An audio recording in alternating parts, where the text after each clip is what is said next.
Setzt auch du dich momentan hier mit einem Umzug in die USA auseinander? Kannst du dir vorstellen, dort ein Unternehmen zu gründen, dort zu investieren? Dann ist dieses Video für dich interessant, denn hier habe ich wichtige Informationen für dich.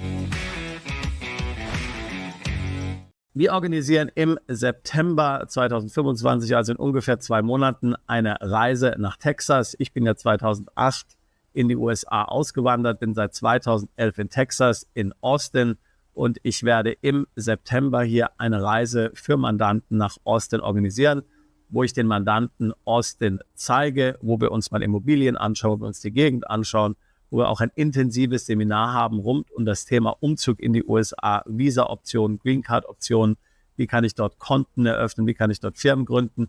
Und jeder, der teilnimmt, kommt von uns eine Texas Corporation sozusagen mit inklusive, ohne Aufpreis, inklusive ebenfalls 1 Jahr Betreuung dieser Gesellschaft. Warum ist das gerade jetzt interessant? Nun, durch Trump und seine One Big Beautiful Bill, die ja jetzt hier im Kongress verabschiedet wurde und durch Trump unterzeichnet wurde, jetzt also somit Recht und Gesetz ist, kann man davon ausgehen, dass in den nächsten Jahren hier ein großer wirtschaftlicher Boom in den USA entstehen wird. Ganz klar, ich habe ja auch schon Videos dazu gemacht. Viele Komponenten dieser Bill sind problematisch. Die Inflation wird in die Höhe gehen, der Dollar wird wahrscheinlich sich weiter abwerten, die Schulden werden weiter steigen. Da sind also viele langfristige Probleme natürlich nicht mit gelöst und wahrscheinlich sogar noch schlimmer mit gemacht. Aber dennoch in den nächsten Jahren sollte es möglich sein, wenn man als Unternehmer in einer der interessanten Schlüsselbranchen hier tätig ist, ein erfolgreiches Unternehmen aufzubauen und dann hier in den USA zum Beispiel durch einen Unternehmensverkauf oder auch durch laufende Gewinne Erträge zu erwirtschaften, von denen man in Europa nur träumen kann. Deswegen natürlich kein Wunder, viele unserer Mandanten, und das erfahre ich auch in der Beratung immer wieder, setzen sich gerade jetzt damit auseinander, in die USA umzuziehen. Vielleicht auch nur temporär, vielleicht sagt man sich, naja, langfristig funktioniert das da alles nicht, das wird da alles zusammenbrechen, Staatsverschuldung und so weiter und so fort. Auch die politischen Spannungen, die innenpolitischen Spannungen, das Klima, das Politische ist ja da auch genauso vergiftet, vielleicht noch schlimmer, vielleicht in den USA als in Europa, aber mal für ein paar Jahre und jetzt hier sozusagen diesen Boom mitzunehmen, den man jetzt erwartet, das können sich doch viele vorstellen. Das erfahre ich auch immer wieder in der Beratung und genau für diese Mandantengruppe, für diese Personen, die sich das vorstellen können, ist unsere Reise hier nach Texas gedacht. Austin hat sich ja in den letzten 10, 15 Jahren zu einem wichtigen Tech-Startup oder auch generell zu einem Startup-Hub entwickelt. Die Preise sind dort generell günstiger als Kalifornien und die Ostküste. Das Wetter natürlich super, die Infrastruktur hängt so ein bisschen hinterher, muss man noch ganz ehrlich sagen. Aber vom Lifestyle her und auch von der steuerlichen Belastung, wenn man sich das Steuergefälle in den USA anschaut, ist natürlich Texas sehr interessant und daher interessieren sich viele unserer Mandanten, die eine Expansion bzw. einen Umzug in die USA überlegen, natürlich ganz konkret, ob Texas hier der richtige Standort sein könnte. Dabei ist ganz klar, dass man natürlich das Eisen schmieden muss, solange es heiß ist. Hier gibt es jetzt ein ziemlich gutes, wie man so schön sagt auf Englisch, Window of Opportunity, also eine gute Gelegenheit, jetzt zuzuschlagen. Man kann davon ausgehen, würdest du heute damit beginnen, dein Visum hier zu beantragen für die USA, bis dann alles durch ist, kann man so ungefähr 6 Monate rechnen. Es gibt 2 wichtige Visa-Optionen. Das eine ist das E2-Investorenvisum. Da würde man ungefähr 150.000 US-Dollar mindestens in das eigene Unternehmen investieren müssen und bekommt dann hier ein Visum. Das Visum ist für 5 Jahre gültig. Kommt natürlich dann auch deine ganze Familie, Ehepartner, Kinder unter 21 und kann dann immer verlängert werden unter der Annahme, dass das Unternehmen weiterhin existiert und aktiv ist. Die andere Möglichkeit, die ist noch etwas einfacher, da muss man jetzt nicht investieren in den USA, ist das sogenannte L1-Visum. Beim L1-Visum ist wichtig, dass du ein funktionierendes Unternehmen in Deutschland oder irgendwo anders in Europa hast. Ein wirkliches Unternehmen meine ich jetzt auch mit Mitarbeitern, mit Büro, also eher im traditionellen Sinne und was auch schon hier ziemlich gesunden Umsatz und ziemlich gesunde Gewinne erwirtschaftet. Muss kein Riesenunternehmen sein, aber ich sag mal, wenn du so 10 Leute beschäftigst und so 1 Million Umsatz machst, das ist das, was man dort mindestens sehen will für das L1-Visum.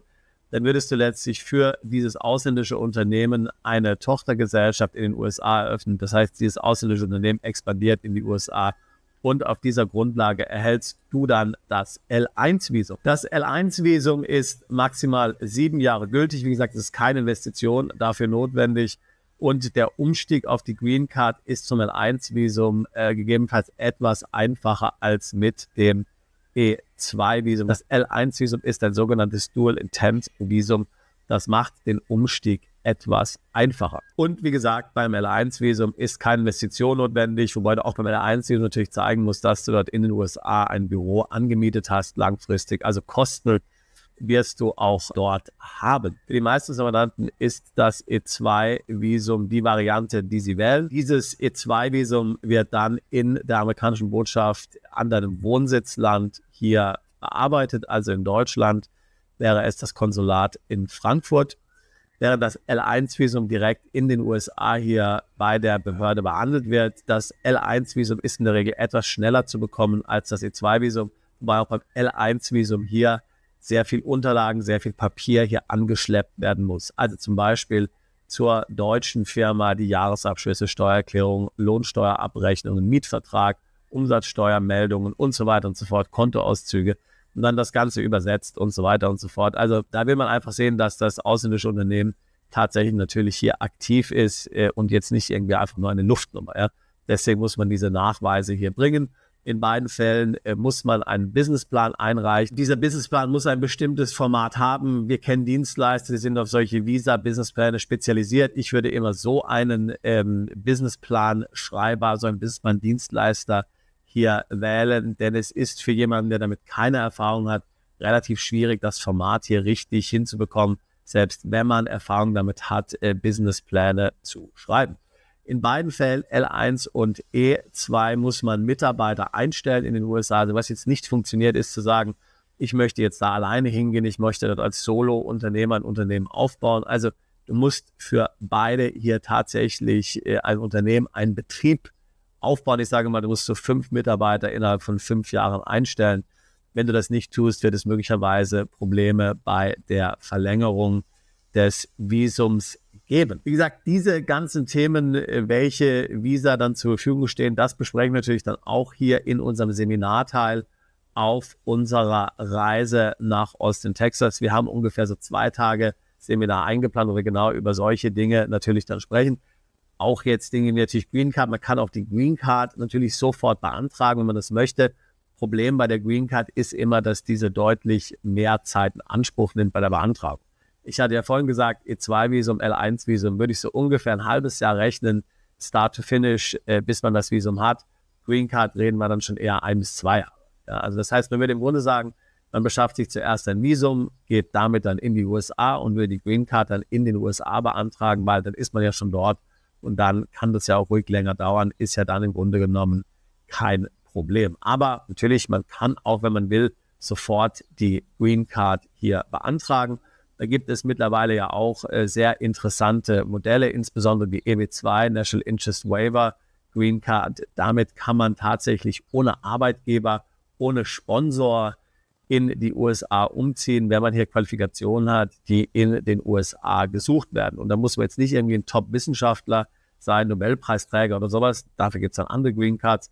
Wir haben zum Beispiel einen Mandanten, der ist Pilot, der hat diese Green Card bekommen. Ja, dann kann man die beantragen, wie gesagt. Also man braucht dort kein Jobangebot, sondern einfach aufgrund der eigenen Fähigkeiten, aufgrund der eigenen Qualifikation bekommt man die Green Card, kann dann in die USA umziehen und sich dann dort einen Job suchen oder ein Unternehmen aufbauen, was auch immer. Aber wie gesagt, die Bearbeitungszeit, würde ich sagen, 1 bis 2 Jahre, eher 2 Jahre als 1 Jahr, damit muss man schon rechnen. Trump hat jetzt ja auch in seiner Bill hier, in seiner One Beautiful Bill hier ganz klar bestätigt, dass die legale Immigration in die USA weiter möglich ist, dass solche Visa wie die ich jetzt angesprochen habe, hier natürlich weiterhin ausgestellt werden können und sollen. Die USA will ja auch solche Personen eigentlich anziehen. Das sind ja genau die Leute, die hier gewollt werden. Nur was man rechnen muss, ist einfach, dass die Prüfungen bei eines solchen Visa-Antrages dann hier verschärft werden. Aber das haben wir auch schon bei der ersten Trump-Administration gesehen und da haben trotzdem dann natürlich hier viele Mandanten weiterhin Visa bekommen. Also wenn das ein Thema für dich ist, in die USA umziehen und du möchtest gerne Texas einmal näher kennenlernen, insbesondere also Austin und die Gegend um Austin rundherum, eine Gegend, wo ja schon seit über 150 Jahren Deutsche hin umgesiedelt sind. Ja, hier gab es ja eine große Welle von deutschen Einwanderern in der zweiten Hälfte des 19. Jahrhunderts. Viele Ortsnamen, viele Personennamen, viele Nachnamen sind dort immer noch deutsch. Es ist alles so ein bisschen untergegangen in den USA, das große deutsche Erbe, weil man letztlich hier sich geschämt hat dann für das Deutschsein während des Ersten und Zweiten Weltkrieges. Deswegen wird so dieses deutsche Erbe nicht so gefeiert nach außen hin, wie jetzt vielleicht bei den irischstämmigen Amerikanern oder bei den italienischstämmigen Amerikanern. Ja, aber dennoch in Texas, dort ist es vorhanden. Von den Bierbrauereien bis zum Wurstfest, was immer noch jedes Jahr in San Antonio stattfindet, wo dann letztlich hier die Männer in Lederhosen auftauchen und die Frauen stolz ihr Dirndl tragen. Teil unserer einwöchigen Exploration, sage ich jetzt mal, wird dann auch eine Reise sein nach Fredericksburg, also Friedrichsburg, eine deutsche Stadt dort im Hill Country. Da wird sehr schön Wein angebaut. Da gehen wir hier dann mal zu einem Winzer und werden mal ein paar lokale Weine verköstigen. Also es steht uns dort eine tolle Woche bevor. Das Wetter wird immer noch sehr schön sein, natürlich um diese Jahreszeit im September, immer noch ziemlich heiß. Ja, wie gesagt, wir reden ja von Texas. Also eine schöne, eine intensive Woche. Man wird viel lernen, aber eben auch viel erleben. Alle Details auf unserer Webseite. Link packe ich in die Beschreibung unseres Videos mit hinein und natürlich dann auch hier deine Gelegenheit, einen Cowboy-Hut zu kaufen. Ich werde meinen Cowboy-Hut mit Sicherheit tragen, wenn ich euch Texas und Austin zeige. Würde mich freuen, dich dort zu treffen. Wenn du nicht nach Texas kommen willst oder nicht kommen kannst, können wir natürlich gerne auch ein Beratungsgespräch führen. Link dazu ebenfalls hier in der Beschreibung zu diesem Video. Wie gesagt, ich bin 2008 in die USA umgezogen. Wir betreuen viele Mandanten steuerlich, die in die USA umziehen oder dort ein Unternehmen gründen wollen. Ich denke, jetzt ist eine gute Gelegenheit, hier nochmal so einen richtigen Aufschwung mitzunehmen, so einen richtigen Boom, der hier möglicherweise kommen sollte. Und vielleicht, wenn man Trump glaubt und an KI glaubt, ja, dann vielleicht noch viel größer wird, als wir uns jetzt momentan vorstellen können.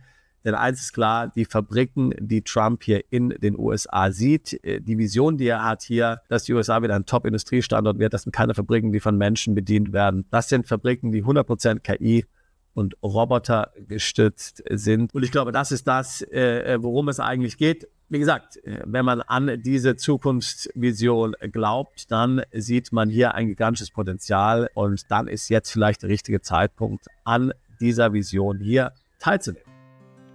Bist du Unternehmer, Freiberufler oder Investor? Zieht es dich schon lange ins Ausland? Mach heute den ersten konkreten Schritt in eine Zukunft mit mehr Geld und mehr Freiheit. Buche ein Beratungsgespräch mit Sebastian und seinen Kollegen.